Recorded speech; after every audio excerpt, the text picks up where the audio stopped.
Hello students, मैं doctor Kiran Tak, department of botany, Meera girls college Udaipur. Students, आज हम एक फंगस का नया जीनस के बारे में अध्ययन करेंगे। उसका नाम है पेनिसिलियम। इसके पूर्व में हमने अपने पुराने लेक्चर में हमने एल्बुगो नाम की फंगस के बारे में अध्ययन किया था। आज हम पेनिसिलियम फंगस को डिस्कस करेंगे। पिक्चर में आप देख रहे हैं, ये इसका एक कोनिडियोफोर का स्ट्रक्चर, एक पिक्चर लगाया हुआ है मैंने, और जो कि इसके एसेक्सुअल रिप्रोडक्शन के दौरान डेवलप होता है। हम पेनिसिलियम को इसके जीनस के बारे में अध्ययन करने से पहले हम थोड़ा सा इसकी महत्व के बारे में जान लें कि पेनिसिलियम, आपने बच्चों नाम सुना होगा, एक एंटीबायोटिक होती है पेनिसिलिन। पेनिसिलिन नाम की एंटीबायोटिक पेनिसिलियम नाम की फंगस से डिराइव की जाती है। पेनिसिलियम की कई स्पीसीज होती है, जैसे कि पेनिसिलियम नोटेटम है, पेनिसिलियम क्राइसोजेनम है, पेनिसिलियम कैमम्बर्टाई है। ऐसी कई प्रकार की इसकी स्पीसीज होती है, और मुख्यतः नोटेटम एंड क्राइसोजेनम से पेनिसिलिन नाम की एंटीबायोटिक अर्थात प्रतिजैविक दवाई उत्पन्न की जाती है, और ये बैक्टीरिया के अगेंस्ट काम करती है, बैक्टीरिया को किल करने का काम करती है।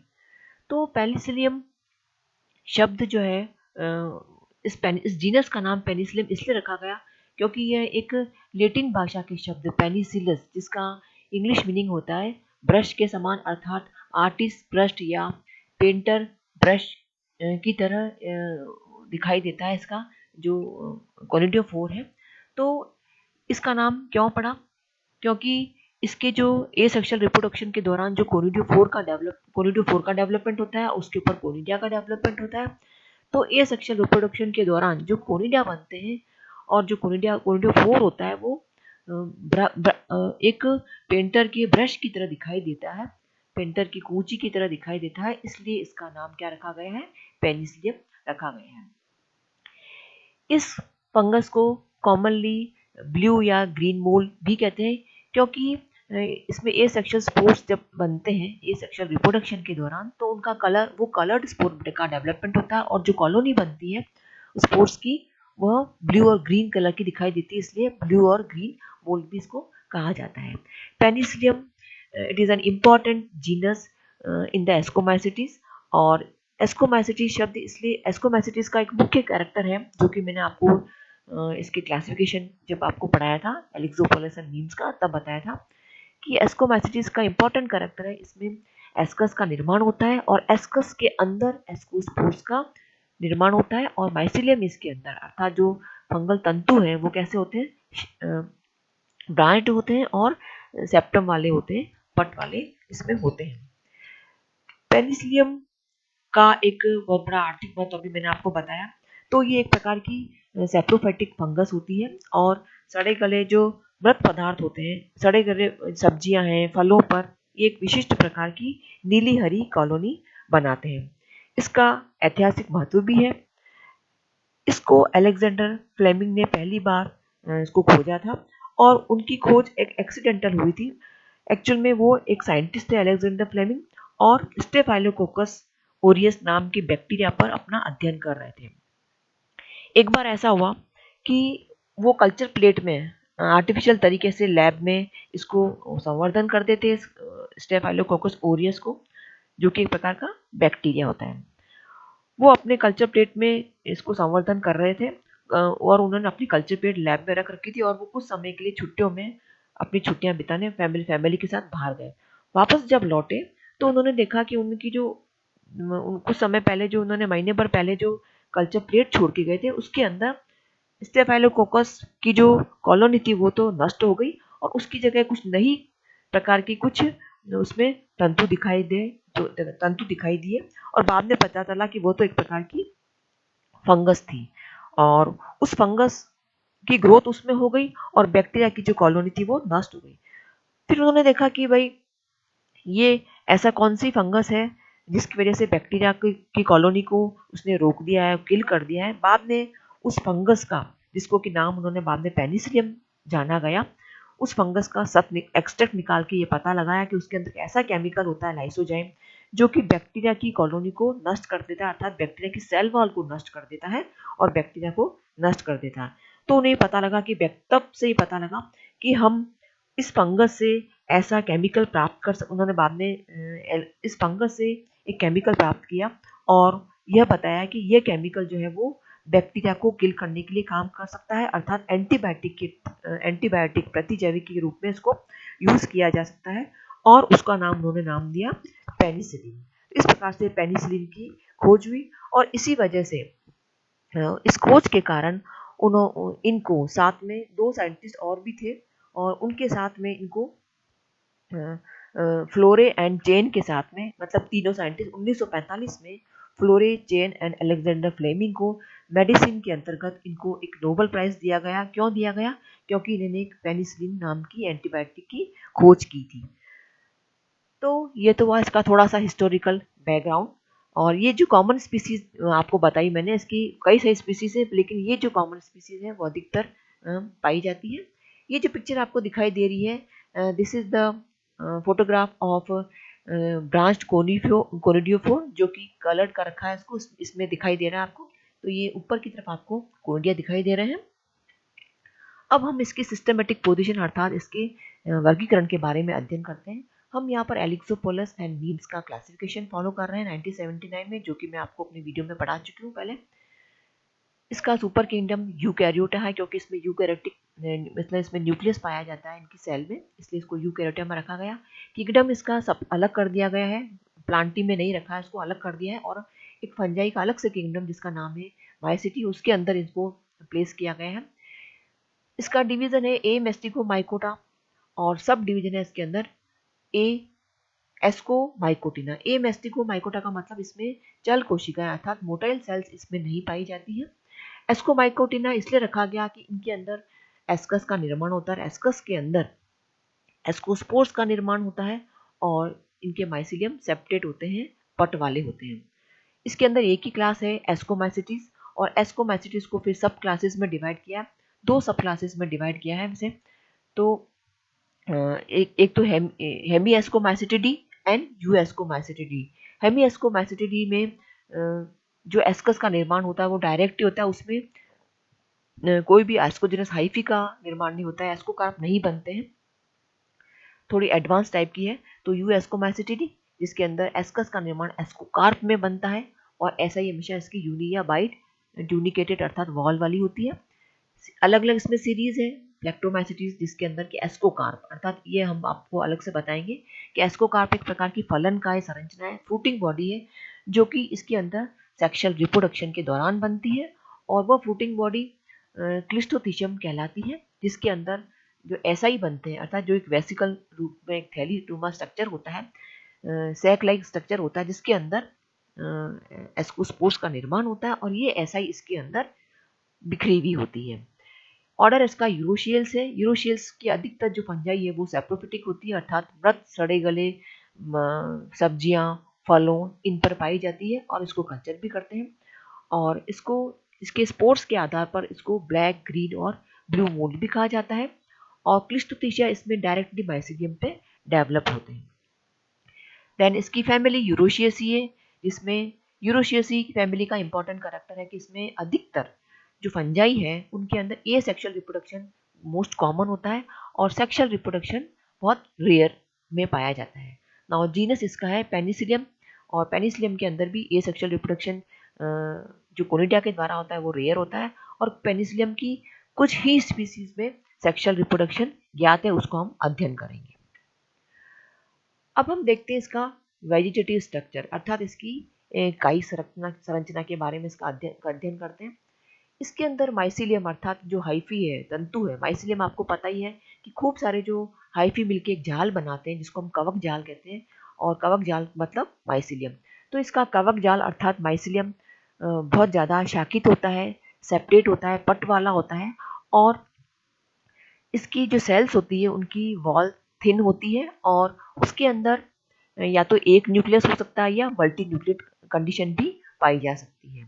हर एक जो सेप्टम होता है वो सिंपल प्रकार का होता है, उसमें एक बीच में एक पोर पाया जाता है, इस पिक्चर में आपको दिख रहे हैं, या इसमें सिंपल सेंट्रल पोर है, और एडजेसेंट सेल में जब पोर होते हैं तो आपस की जो पास वाली जो सेल्स होती है उसमें साइटोप्लाज्मिक कनेक्शन बना रहता है, और जो इनके अंदर जो मटेरियल होता है उसका आदान प्रदान होता रहता है, उनकी कंटिन्यूटी बनी रहती है। सोमेटिक स्ट्रक्चर के अंदर हम ये देख रहे हैं इसमें कि इसमें क्योंकि ये एक प्रकार की कैसी है, सेप्रोफिटिक फंजाई है, किसी भी डेड मैटर पे ये ग्रो करती है। तो इसके कुछ माइसीलियम तो सरफेस के जो सबस्ट्रेट है, जो होस्ट है, उसके अंदर की तरफ चले जाते हैं और डीपर साइड में जाकर के वहां से अपना खाना प्राप्त करते हैं। उस दौरान ये हॉस्टूरिया डेवलप करते हैं जिसे हम चूषकांक कहते हैं, और चूषकांक की सहायता से ये अपना भोजन प्राप्त करते हैं, क्योंकि फंजाई खाना अपना खुद बनाती नहीं है। तो कुछ माइसीलियम थे इसके सबस्ट्रेट टिश्यू के अंदर एंटर कर जाते हैं, जो डेड मटेरियल है उसके अंदर, टिश्यू मतलब सॉरी, इसकी जो डेड मटेरियल है उसके अंदर ये एंटर कर जाते हैं, वहां से खाना प्राप्त करते हैं और कुछ हाइफी इसके इरेक्ट हो जाते हैं, बाहर आ जाते हैं और उससे फिर कोरोडियोफोर का निर्माण होता है। रिजर्व फूड की बात करें इसके अंदर, तो रिजर्व फूड इसके अंदर ऑयल ड्रॉपलेट्स के रूप में इसमें उपस्थित होता है। इस ये पिक्चर आपको दिखाई दे रही है पेनिसिलियम की, जिसके अंदर माइसिलियम ब्रांच दिखाया गया है, ये इसमें साइटोप्लाज्म है और यहाँ पर ये एक पोर होता है और मल्टी न्यूक्लिएटेड या यूनी न्यूक्लिएटेड कंडीशन हो सकती है, अलग अलग स्पीसीज में अलग अलग इसका पैटर्न होता है। तो ये इसका कायिक भाग के बारे में हमने अभी डिस्कस किया। अब हम इसके अंदर बात करते हैं रिप्रोडक्शन, अर्थात इसमें जनन। पेनिसिलियम के अंदर रिप्रोडक्शन तीनों मेथड के द्वारा होता है। इसमें वेजिटेटिव मेथड भी पाया जाता है, एसेक्सुअल रिप्रोडक्शन भी होता है एंड सेक्सुअल रिप्रोडक्शन भी पाया जाता है, जो कि कुछ ही स्पीसीज में रिपोर्टेड है। अर्थात पेनिसिलियम की सारी स्पीसीज में सेक्सुअल रिप्रोडक्शन नहीं पाया जाता। तो ये पेनिसिलियम अधिकतर में एसेक्सुअल या वेजिटेटिव रिप्रोडक्शन के द्वारा ही मल्टीप्लाई करती है। हम पहला देखते हैं वेजिटेटिव रिप्रोडक्शन। जब मैंने आपको जनरल कैरेक्टर्स पढ़ाए थे तब बताया था कि वेजिटेटिव रिप्रोडक्शन कई मेथड से होता है। इसके अंदर मोस्ट कॉमन जो मेथड है फ्रेगमेंटेशन है, अर्थात विखंडन। विखंडन में क्योंकि इसका जो माइसीलियम है वो सेपरेट है और कई सारी कोशिकाओं का बना होता है, तो इस रिप्रोडक्शन के अंतर्गत जो माइसीलियम है वो छोटे छोटे टुकड़ों में विभाजित हो जाता है और हर एक जो जब टुकड़े बन जाए, जैसे माइसीलियम, एक माइसीलियम वो दो जगह किसी जगह से टूट गया, तो जो दो अलग अलग टुकड़े बने वो एक नए माइसीलियम का निर्माण करते हैं। तो इसको कहते हैं हम विखंडन के द्वारा इसका वेजिटेटिव रिप्रोडक्शन। दूसरा है इसमें एसेक्सुअल रिप्रोडक्शन, अलैंगिक जनन। मुख्यतः इसमें अलैंगिक जनन कोनिडिया के द्वारा होता है और ये कोनिडिया एक स्पेशल प्रकार के हाइफी के ऊपर डेवलप होते हैं, जिसे हम कोनिडियोफोर कहते हैं। कोनिडियोफोर का को अगर हम संधि विच्छेद करें तो कोनिडिया एंड फोर, मतलब फोर का मतलब होता है उत्पन्न करने वाला, उसका बियरर।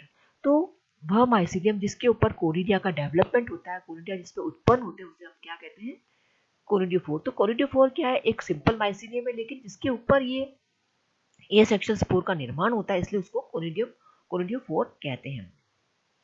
पेनिसिलियम के अंदर कोनिडियोफोर ब्रांच भी हो सकता है और अनब्रांच भी हो सकता है, और इसकी जो ब्रांचिंग का लेवल है वो मतलब ये conidiophore first branching, second branching, third branching तक डिवाइड कर सकता है। और जो ब्रांचिंग की जो लास्ट जो ब्रांचिंग होती है उसके ऊपर फ्लास्क शेप या कह सकते हैं कि बॉटल शेप सेल्स का चक्र होता है, जिसे हम क्या कहते हैं, फेलाइट सेल्स कहते हैं या स्टेरिगमेटा कहते हैं। और उसके जो कि बोतल शेप या फ्लास्क शेप स्ट्रक्चर होता है और उसके ऊपर चेन्स में कोनिडिया का डेवलपमेंट होता है। इसके अंदर कोनिडिया का जो डेवलपमेंट है वो बेसिपिटल मैनर में होता है। बेसिपिटल मैनर से मतलब हुआ कि जो नीचे की तरफ जो कोनिडिया डेवलप होते हैं वो तो छोटे यंग होंगे और उसके ऊपर जो कोनिडिया डेवलप होंगे वो बड़े होंगे। अर्थात डेवलपमेंट का जो मोड होगा, ओरिजिन है, वो नीचे से स्टार्ट होता है। तो नीचे से जो कोनिडिया बनते जाते हैं और ऊपर की तरफ खिसकते जाते हैं और मैच्योर होते जाते हैं और बड़े होते जाते हैं। तो ऊपर बड़े और नीचे की तरफ छोटे होते हैं। इसे हम बेसिपिटल प्रकार का कोनिडिया डेवलपमेंट कहेंगे। जब डेवलपमेंट होता है तो शाखा भले कितनी भी हो कोनिडियोफोर के ऊपर, चाहे वो फर्स्ट शाखा, यदि अलग अलग शाखाएं जिसमें शाखाओं का भी लेवल जो होता है सबसे ऊपर जहाँ कोनिडिया का डेवलपमेंट होता है वो सीधे हमेशा स्टेरिगमेटा या फेलेट सेल से ही होता है। अर्थात जो स्टेरिगमेटा की जो सेल्स होती है वो सेल्स को काटती है, सेल्स बनाती है, जिसे हम कोनिडिया कहते हैं, और वो चेन में डेवलप होता जाता है। वो नीचे वाले ऊपर की तरफ खिसकते जाते हैं और नीचे की तरफ नए नए कोनिडिया का डेवलपमेंट होता जाता है। ये कोनिडिया डिफरेंट प्रकार के हो सकते हैं। कोनिडिया की शेप अलग अलग हो सकती है। ये ग्लोबोस भी हो सकते हैं, ओवल भी हो सकते हैं, इलिप्टिकल भी हो सकते हैं और पायरिफॉर्म भी हो सकते हैं और अपीयरेंस में ये कांच की छोटी छोटी गोलियां अर्थात ग्लास बीड की तरह दिखाई देते हैं। इन कोनिडिया का कलर भी डिफरेंट हो सकता है अलग अलग स्पीसीज में। कई बार ये ब्लू होते हैं, कई बार ये ग्रीन होते हैं, तो इसी कारण से इनको ब्लू या ग्रीन मोल्ड भी कहा जाता है। यहाँ पर आपको एक बार और भी बता दें कि इसका माइसिलियम नॉर्मली तो हाइलिन अर्थात कलरलेस होता है, लेकिन इसके जो कोनिडिया होते हैं वह कलर्ड होते हैं। इसकी वजह से इसमें कलर, इसकी कॉलोनी जो होती है वो कलर्ड आपको दिखाई देती है। तो अभी हम देख रहे थे कि इसके अंदर जो ये जैसे ये आपको दिखाई दे रहा है इस पिक्चर में, ये कोनिडियोफोर है। अब इसकी ब्रांचिंग का लेवल अलग अलग हो सकता है जैसे इस केस में आप देख रहे हैं यहाँ पर ये सीधा कोनिडियोफोर नीचे की तरफ दिखाई दे रहा है, इसमें डायरेक्ट ही फेलेट सेल्स बन गई है और इसके ऊपर तो इसमें फर्स्ट लेवल ही है, इसमें डायरेक्ट ही आपके कोनिडिया का डेवलपमेंट हो गया है। सेकंड वाले केस में बी पोर्शन में आप देख रहे हैं कि एक ये जो कोनिडियोफोर नीचे की तरफ दिखाई दे रहा है, इसके अंदर 3 ब्रांचिंग बनी है और 3 ब्रांचिंग जो होगी वो क्या कहलाएगी, इसके अंदर बेटुला कहलाएगी। और इसके ऊपर फिर ये स्टेरिगमेटा अर्थात पेलेट सेल्स अर्थात जो flower shape bottle shape structure है उसके ऊपर कोनिडिया का डेवलपमेंट हो रहा है। तीसरे केस में आप देख सकते हैं कि टर्शरी ब्रांचेस बन रही है। ये आपकी इसमें फर्स्ट ब्रांचेस बन गई, जैसे फिर आगे ये सेकंड ब्रांचेस हो गई और टर्शरी ब्रांचेस का जो चक्र है वो स्टेरिगमेटा है और उसके ऊपर कोनिडिया का डेवलपमेंट हो रहा है इसके अंदर। तो अलग अलग स्पीसीज में अलग अलग प्रकार की ब्रांचिंग होती है और इन ब्रांचिंग पैटर्न जो कि दिखने में एक आर्टिस्ट ब्रश के तरह दिखाई देता है, इसीलिए इसको पेंटर्स ब्रश जो लेटिन शब्द है जो इंग्लिश मीनिंग है लेटिन भाषा के पेनिसिलस का, उसके नाम पर इसका नामकरण किया गया है। जब कोनिडिया मैच्योर हो जाते हैं तो एसेक्सुअल रिप्रोडक्शन के दौरान क्या होता है, कुछ माइसिलियम तो नीचे की तरफ गए हुए होते हैं, कुछ माइसिलियम ऊपर इरेक्ट ऊर्ध्व हो जाते हैं और नीचे से उनको न्यूट्रिशन तो मिलता ही है इनको और वो ब्रांचिंग करते हैं और जो एरियल ब्रांचेस होती है वो कोनिडियोफोर में कन्वर्ट हो जाती है और उनके टिप पर चाहे फर्स्ट ब्रांच चाहे सेकंड ब्रांच या थर्ड ब्रांच उस पर सक्सेशन में बेसिपिटल मैनर में कोनिडिया का डेवलपमेंट होता है और ये कोनिडिया ऊपर की तरफ खिसकते जाते हैं और सरफेस के ऊपर आपको दिखाई देते हैं। जब कोनिडिया मैच्योर हो जाते हैं तो ये जो कोनिडियोफोर से डिटैच हो जाते हैं और अलग हो जाते हैं और हवा के द्वारा ये एक स्थान से दूसरे स्थान पर उड़कर चले जाते हैं। जब ये कोनिडिया अलग हो गए कोरिंडियोफोर से और सूटेबल सबस्ट्रेट पर जब जाते हैं तो वहाँ पर सूटेबल कंडीशन के समय ये अंकुरित होते हैं, जर्मिनेट करते हैं। इनमें जर्मिनेशन एक जर्म ट्यूब के द्वारा होता है। तो कैसे होता है, जो जैसे मान लो ये स्पोर है, कोनिडिया है, तो इससे एक जर्म ट्यूब का निर्माण होता है और इस जर्म ट्यूब के अंदर इसका जो पहले जो न्यूक्लियस होता है कोनिडिया का वह माइटोटिकली डिवाइड करता है, बहुत सारे न्यूक्लियस का डेवलपमेंट होता है। ये सारे न्यूक्लियस फिर जर्म ट्यूब में चले जाते हैं जो कि आगे जाकर के माइसिलियम का निर्माण करती है। फिर जब बहुत सारे न्यूक्लियस के अंदर एंटर कर गए और वो इलोंगेट हो जाता है इसका, तो इसके अंदर फिर सेप्टेशन हो जाता है, बहुत सारी सेल्स का निर्माण हो जाता है और हर सेल में या तो एक न्यूक्लियस हो सकता है या मल्टी न्यूक्लियस कंडीशन भी हो सकती है। फिर ये जो तंतु होता है ये ब्रांचिंग करता है और एक कवक जाल का निर्माण करता है। तो बच्चों आज इस वीडियो में हमने इसके सिस्टमेटिक पोजीशन के बारे में, इसके आर्थिक महत्व के बारे में और इसके रिप्रोडक्शन के अंतर्गत वेजिटेटिव एंड एसेक्सुअल रिप्रोडक्शन के बारे में देखा। हम अपने अगले लेक्चर में इसके सेक्सुअल रिप्रोडक्शन के बारे में देखेंगे। Thank you.